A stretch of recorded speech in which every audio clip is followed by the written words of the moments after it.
Activate Your Introvert, the weekly show to help leaders build performance by understanding introversion.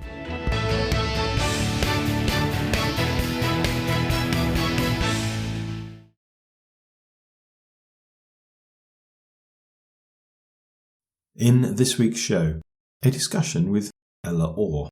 Ella is a social media marketing and personal branding expert. We had a fascinating conversation about social media, extroversion, introversion, and exhaustion. Question of the week: are introverts more highly sensitive? And fraud, eroding trust and teamwork. Just before speaking to Ella, this is the week of the great palindrome and ambigram. And I hadn't heard of that description before, so I was really intrigued. I'm told that it means that on the 22nd of February, the date was the same front to back as back to front, and read the same upside down. Yes, I did try turning my iPad upside down to check, but the display adjusted itself to suit, so I'll leave that particular test to you. In the news this week, a new perfume, so you could smell like chips. Apparently it's true. For Valentine's Day, the Idaho Potato Commission created a fragrance, Friet by Idaho, made with distilled potatoes and oils. Apparently, the perfume was a great gift for anyone who can't refuse a French fry, said Idaho Potato Commission boss. And the $1.89 a bottle perfume sold out in days. I'm really not sure what to make of that. But another interesting piece looked at how the English language has so many old words for fraud: swindle, fiddle, sting, scam, racket and con. Before going on to talk about fraud, especially how online fraud has grown, but doesn't get counted in national crime statistics, which are down by 14% if you exclude fraud. But before that, the article ended with a point about how much trust between society has eroded. I can't help wondering if this lower trust is linked to a lower tolerance for understanding each other, which is at the heart of so many of the introvert-extrovert communication issues and other communication issues within organisations. After a recent presentation, I was talking with a group who have made more time to buck this trend, understand each other, and how team trust and productivity has increased subsequently. On one level, introversion and extroversion are only labels. There are no, or incredibly few, of the stereotypes at either end of the spectrum. But these same labels can be useful to start considering the other person's communication and behavioural preferences. That simple consideration can be very powerful if you then adjust your communication and your behaviour to help. If trust is at the heart of teamwork and trust is built on understanding, perhaps it's time to think more about the people in your team. And of course, it may be time for me to move on, so you can listen to the discussion I had with Ella.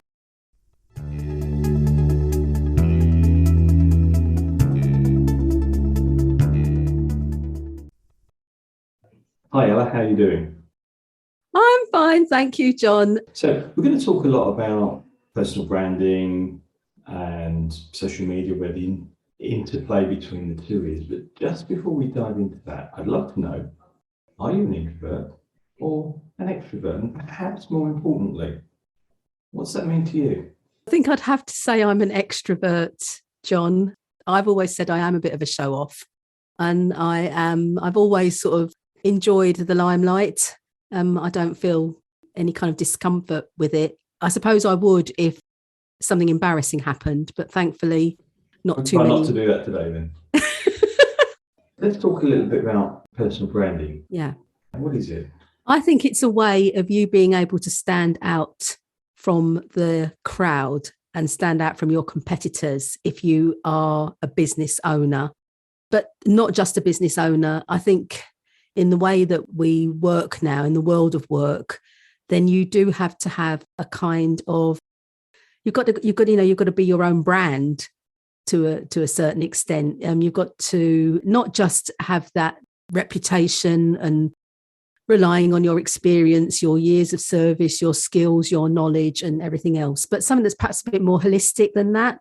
something about your values, what you're passionate about, what you hold dear in life, more than just in terms of your work. Yeah, I think that's a really interesting point, because I was chatting with somebody yesterday and we were talking about what's being known in large companies around the world almost as the Great Resignation, where especially younger people are more likely to leave a business because the values of the business aren't in line with their own. Whereas in the past, perhaps you or I would have just worked towards the job for life kind of thing. Although clearly we didn't, because we both left and started our own businesses. But the values thing becomes more and more important. So I guess personal branding isn't just about running your own business, it's also about running your career almost, I suppose. Yes, exactly. That's it. This may sort of slightly sound contrary to being an introvert, but you with a personal brand, yes, you do want to sort of like stand out and be known for something, but you can do that on your own terms. So I think hopefully that will be helpful for people who are thinking, well, personal branding isn't for somebody who's an introvert, because it certainly is. And so I've just understood what you just said. Personal branding is about me understanding my own values and then setting them out to the world, but on my terms. Yeah. So that the rest of the world understands me better. So perhaps it's even more important for introverts than extroverts. Because if I want the world to understand me better and I'm an extrovert, I'm probably going out there telling everybody anyway. But as an introvert, perhaps I've got to find the right way to tell them, the right way for me.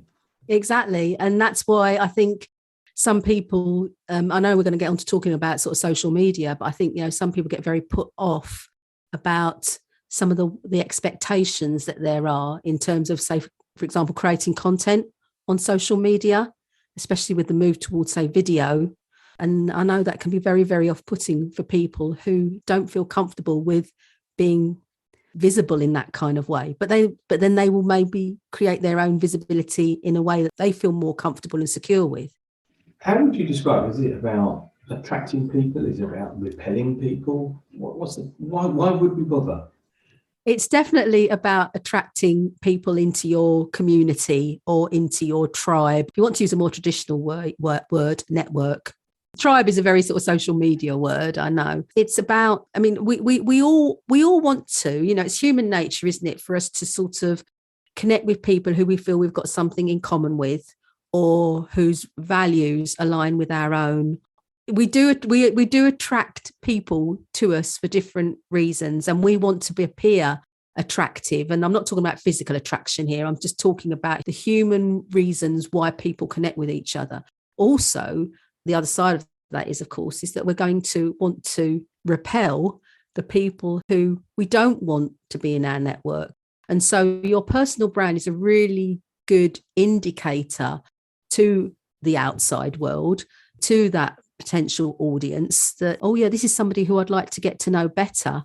Or it could be, actually, I can't see anything in that person's personal brand that would make me want to sort of keep following them and get to know them better, get to know them, get to like them, get to trust them, as we say in marketing. What kind of things would I do, whether an introvert or an extrovert, I guess, what kind of things would I do to put my personal brand on display, if that's how I go about doing it? Through social media, I'd definitely say it's about filling in those profiles as fully as possible. So, you and I met John through LinkedIn, and there's ample opportunity on LinkedIn to create a personal profile page, even before you've actually gone anywhere with posting content. There's ample opportunity to say on your about section, what your values are, the kind of person, your kind of, the way that you want the world to see you. So I think definitely making sure that within your own personal profile that you have got an indication about your personality, the kind of people that you like to work with, that kind of thing, that would certainly be helpful. So that's the first way that I would put myself out there, say, in terms of attracting people, these people who I want to attract. Put yourself out there. Just brought to mind something I remember from many years ago. And this is not what we're talking about, but online dating, of course. Yeah. Essentially, you go out and put a profile out there. But of course, I hear about lots of people on there, and I met a few myself, whose online profile well, no resemblance to when I actually met them. Is that the kind of thing we're talking about on LinkedIn, or is it something? I know. Yeah. Well, but this is when you see the thing is you've got your profile, but then hopefully, and this is I would advise this to anybody to do, even if they're not interested in the topic of extroverts and introverts, just in terms of good practice on LinkedIn.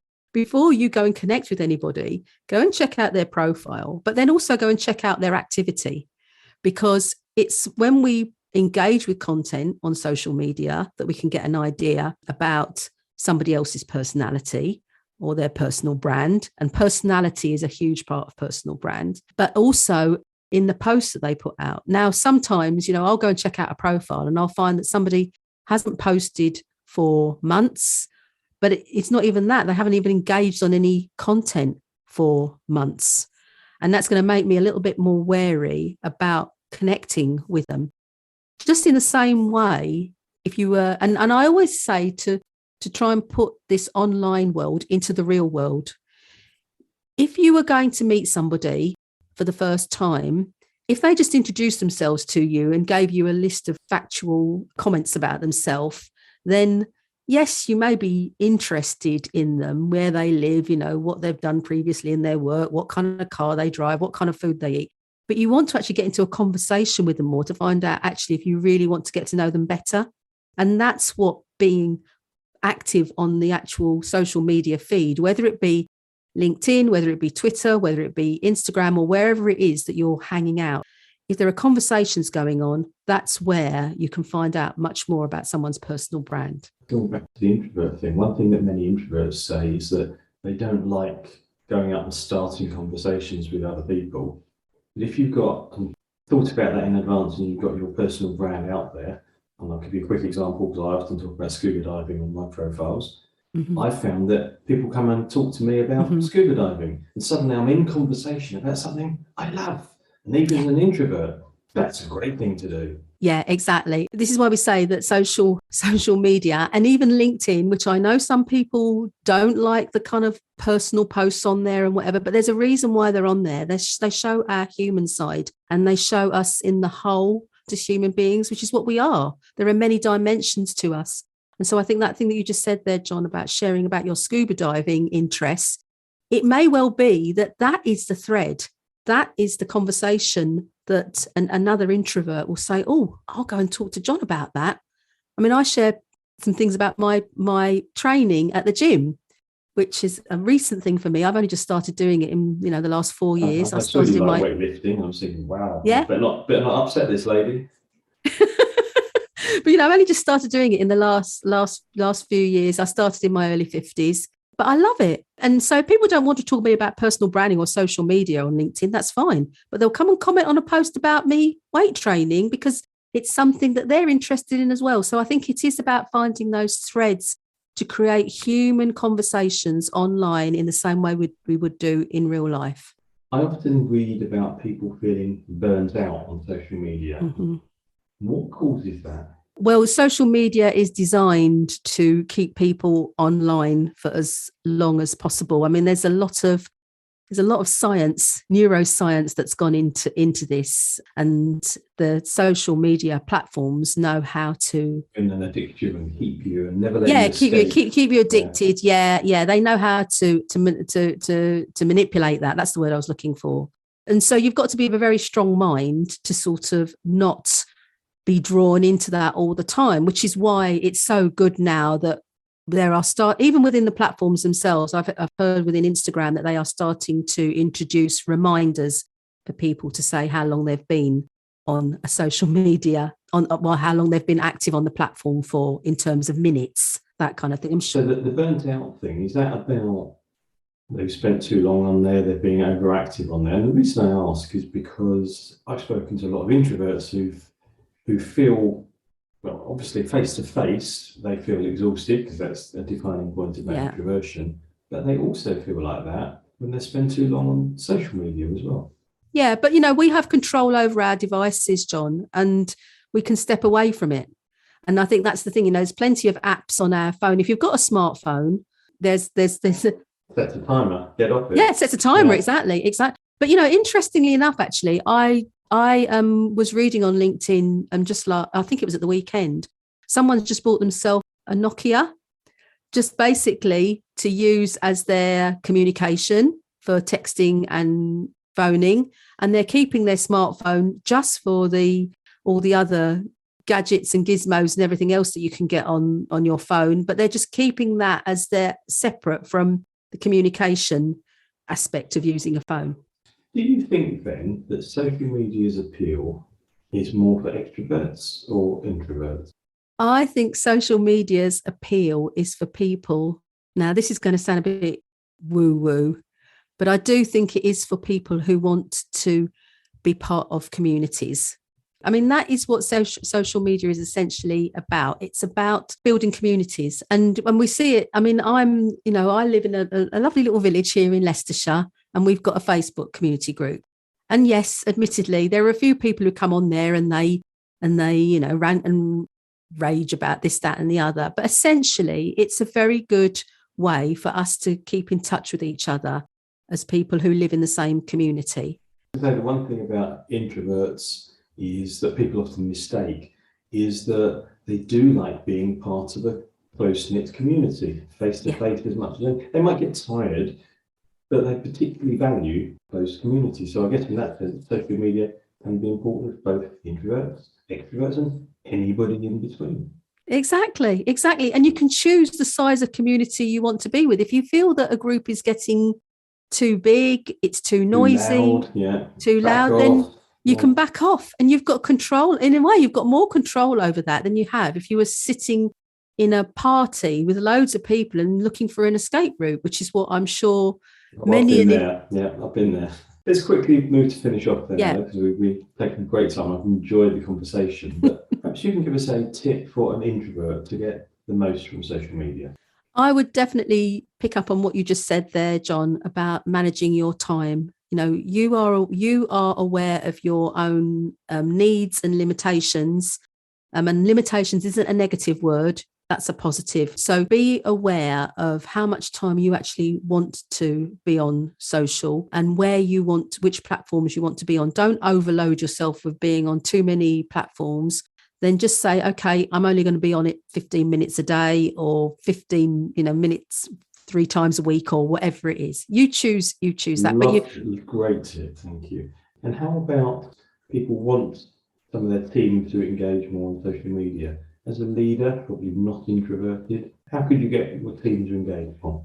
I would definitely be there as a sort of guide, as a helping hand. You don't need to sort of gently encouraging people. If you are or wanting your team to get more involved with social media, then it's a case of maybe finding 1 or 2 people who can almost sort of like buddy up online. So you can almost be there together, supporting each other, being aware of your introvert employees, introvert members of your team, asking them to sort of manage social media within what they feel comfortable with. Brilliant. Thank you. And I've loved the conversation, Ella, and I'm absolutely sure, therefore, that some of the listeners will want to get back in touch with you. What's the best way for them to do that? Please come and connect with me on LinkedIn, Ella Orr, and muchmoresocial.co.uk.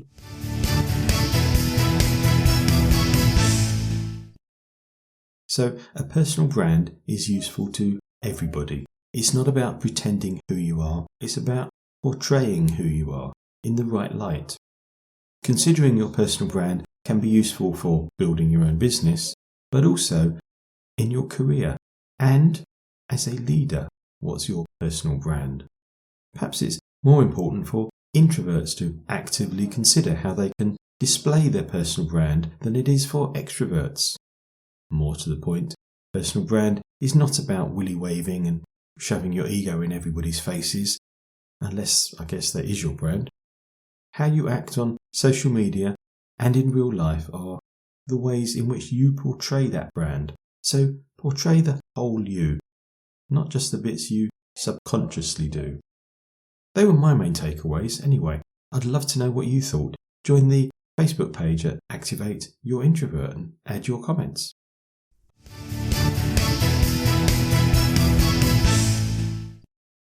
What would you like to know about introversion in business? This week's question comes from Andrew.